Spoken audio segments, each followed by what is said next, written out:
Om Swastiastu, perkenalkan saya Herdani, mahasiswa PPG dalam jabatan 2023, Universitas Tah Negeri Empu Kuturan Singaraja. NIM 2301171018. Hari ini Jumat tanggal 1 Desember 2023, saya melaksanakan uji kinerja praktek pembelajaran di kelas 7 SMPN Satap 2 Tewang Sangalanggari dengan tema Atman sebagai sumber hidup. Berikut videonya. Selamat pagi. Baik. Apa kabar? Baik. Untuk mengawali kegiatan atau pembelajaran kita pada hari ini, marilah kita sama-sama mengaturkan penanyali umat. Om Swastiastu. Ya, jadi sebelum kita memulai pelajaran kita pada hari ini, marilah kita berdoa. Jadi Ibu minta salah satu untuk memimpin doa. Siapa yang bersedia? Ya, silahkan maju. Jadi untuk berdoa kita sama-sama berdiri.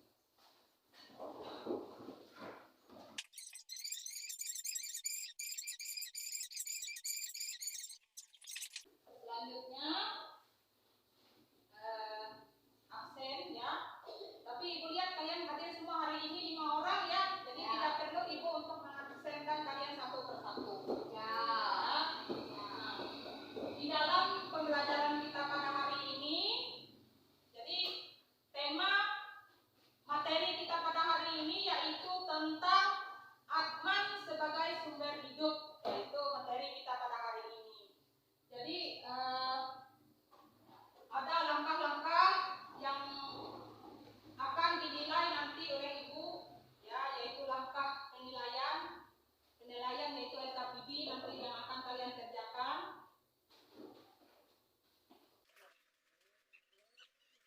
Nah, sebelum kita memulai materi kita atau kita masuk pada materi kita tentang Atman ya. Jadi ini silakan kalian mengamati gambar yang ada ini. Ya, mengamati gambar tentang apa ini? Iya, makhluk hidup. Makhluk hidup ada bermacam-macam. Terdiri dari apa saja ini? Ada pohon dan tumbuhan dan hewan. Apa lagi? Hewan dan habitatnya.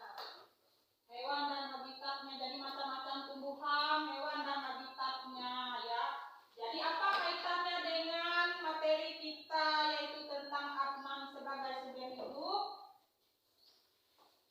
Karena itu adalah semua makhluk hidup ya.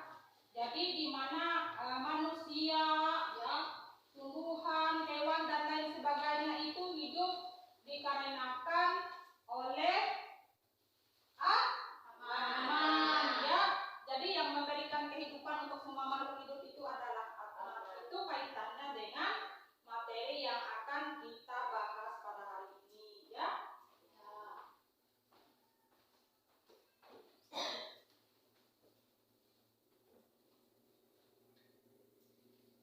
Nah, adapun tujuan pembelajaran. Tujuan pembelajaran hari ini yaitu setelah mempelajari bab ini, siswa diharapkan memiliki pengetahuan tentang Atman sebagai sumber hidup bagi semua makhluk hidup. Jadi diharapkan peserta didik mampu menjelaskan pengertian tentang Atman. Jadi peserta didik itu kalian ya, diharapkan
Ini dapat kita lihat ya. Ini gambar apa ini? Bola lampu. Ya, ini adalah gambar genset dan bola lampu. Nah, ini apa hubungannya dengan Atman tadi? Tahu. Ya, Gambar tersebut mengilustrasikan bahwa manusia ibaratkan bola lampu, kabar ibaratkan Atman, dan genset ibaratkan ijazah yang dewasa. iya, bagus sekali. Jadi, kenapa kita mengambil gambar dari genset? Ya, karena genset ini merupakan sebuah contoh ya yang sangat relevan untuk kita tampilkan di sini yang berkaitan dengan Atman. Ya, jadi Atman itu diibaratkan sebuah genset ini ya. Jadi genset ini yang memberikan kehidupan untuk lampu-lampu itu ya. Jadi sehingga lampu itu bisa menyala seperti itu. Jadi diibaratkan seperti Atman yang memberikan kehidupan bagi makhluk hidup ya, seperti itu.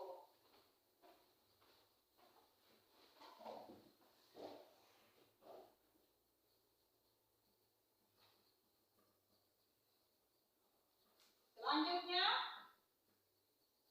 ada sifat-sifat Atman.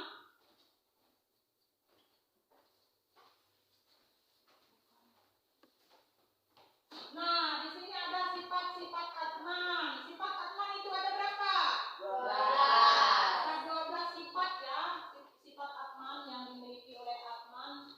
Jadi mungkin Atman itu diibaratkan kehidupan manusia mulai dari dalam kandungan sampai lahir ya, tumbuh dewasa dan sampai waktunya meninggal ya. Itu diibaratkan seperti itu. Jadi dengan siklus ya, dengan perkembangan seperti itu. Jadi ini ada 12 sifat Atman. Akledia artinya tidak terlukai ya. Jadi Atman itu tidak bisa terlukai oleh apapun, baik itu oleh benda tajam, benda tumpul dan lain sebagainya. Pokoknya itu tidak boleh, tidak bisa terlukai ya.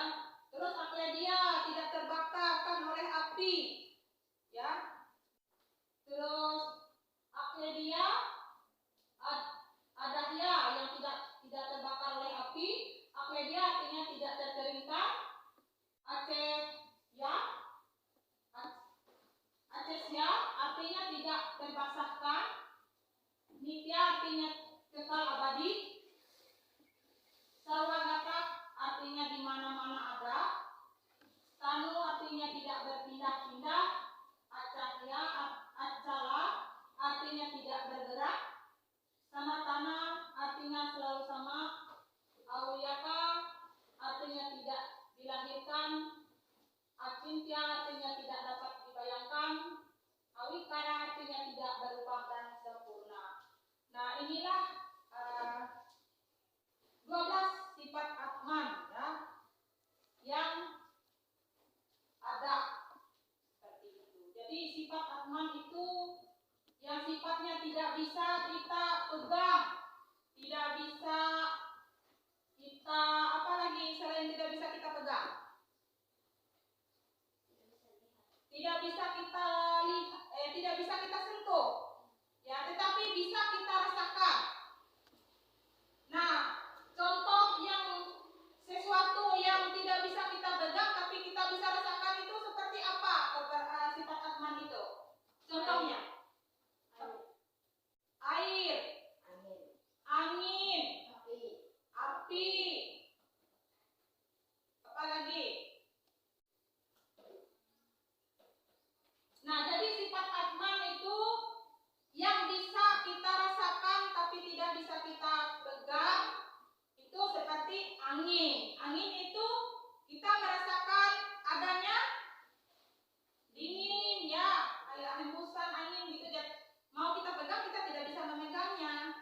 Ya, itu salah satu sifat dari Atman yang benar-benar kita rasakan di dalam kehidupan kita. Jadi angin atau udara juga untuk memberikan kehidupan bagi semua makhluk hidup. Selain itu apa lagi?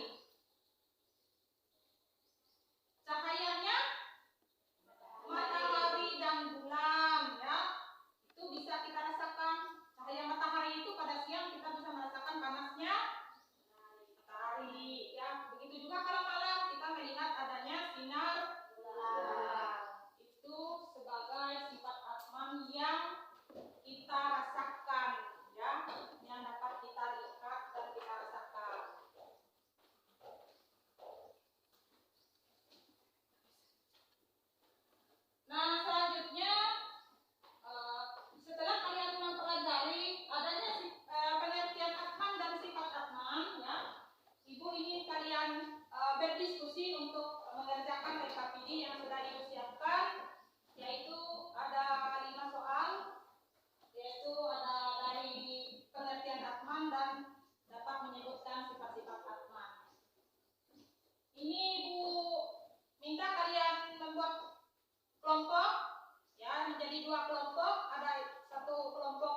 Gimana, sudah selesai? Sudah. Nah, kalau sudah selesai, Ibu minta kalian satu orang untuk mewakili kelompok yang mengerjakan tadi. Silakan maju, kelompok satu dulu. Ya, kelompok satu. Silakan baca di depan hasil. Ya.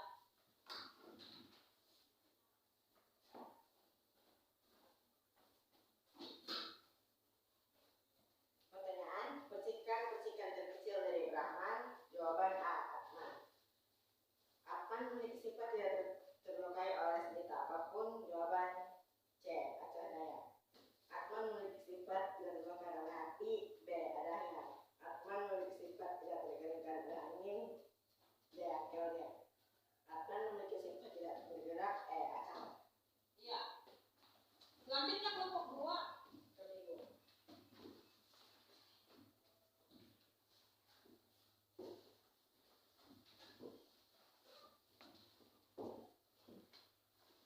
Pertanyaan nomor 1. Percikan terkecil dari Brahman. Jawaban A, Atman. Pertanyaan kedua. Atman memiliki sifat tidak terlukai oleh senjata apapun. Jawaban C, Acodaya. Pertanyaan ketiga.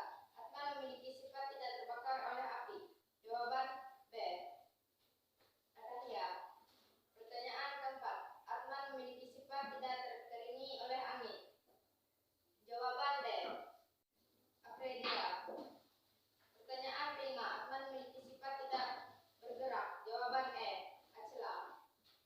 Ya, silakan duduk. Nah, itu hasil dari kerja kelompok kalian mengerjakan LKPD. Jadi Ibu dengar jawaban kalian itu betul semua ya, kelompok 1 dan 2. Berarti kalian mampu ya menjawab pertanyaan-pertanyaan yang disampaikan. Berarti dapat memahami materi yang sudah Ibu sampaikan tadi. Kasih tepuk tangan dulu. Ya, selanjutnya kita masuk ke refleksi. Ini refleksi. Setelah kalian mempelajari Atman sebagai sumber hidup, sejauh mana kalian memahami ajaran tersebut? Jadi Ibu minta kalian merefleksikan materi yang sudah disampaikan mulai dari awal hingga akhir materi itu. Silakan kalian merefleksikan atau ada kendala, kesulitan atau bagaimana, atau sudah memahami materi yang sudah disampaikan. Silakan, siapa yang ingin menyampaikan hasil pendapatnya? Ya. Atman adalah sumber hidup atau percikan kecil dari Brahman yang berfungsi untuk menghidupkan semua makhluk hidup seperti manusia, binatang maupun tumbuhan. Ya, bagus jawabannya. Atau ada lagi yang lain? Ya. Manusia dikodratkan untuk hidup, mulai dari masa kecil, masa muda, dan masa tua. Kehidupan dimulai melalui proses kelahiran dan kematian, dan tidak kekal adanya, namun jiwa Atman yang ada di dalam tubuh manusia tidak mengalami perubahan kekal. Hanya badan jasmani manusia yang tidak kekal atau mengalami proses perubahan. Ya, jawabannya bagus semua ya. Nah, jadi hasil dari refleksi kalian itu semuanya bagus dan paham semuanya tentang materi yang sudah Ibu sampaikan. Jadi kita harus bisa memanfaatkan kehidupan ini dengan sebaik mungkin ya, supaya kita tidak terjerumus ke dosa ya. Jadi semoga kita dapat berbanyak perbuatan baik agar kita dapat mencapai moksa ya. Selanjutnya kesimpulan ya. Kesempatan menjelma sebagai manusia ini, kesempatan yang benar-benar sulit didapatkan, seolah-olah merupakan tangga untuk mencapai surga. Oleh karena itu, peganglah teguh-teguh agar tidak jatuh dari keadaan ini. Ya, bagus. Ada lagi yang menyampaikan kesimpulan dari materi yang sudah kita sampaikan? Ada?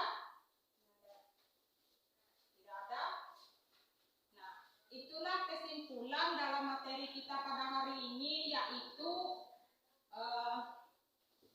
pergunakanlah dengan sebaik mungkin kesempatan menjelma sebagai manusia ini, kesempatan yang benar-benar sulit didapat yang seolah-olah merupakan tangga untuk mencapai moksa atau surga. Jadi dengan berbuat baik atau berbuat kebaikan lebih banyak, maka kita akan terlahir kembali menjadi manusia dan akan dapat mencapai moksa. Ya, itu kesimpulan dari materi yang akan kita sampaikan. Nah, sebelum kita mengakhiri kegiatan kita pada hari ini, ada yang ingin ditanyakan atau ada yang kurang jelas? Bagus, kalau tidak ada, artinya kalau yang sudah paham semua tentang materi kita hari ini, bisa melanjutkan ke materi selanjutnya, atau ada yang masih kurang paham,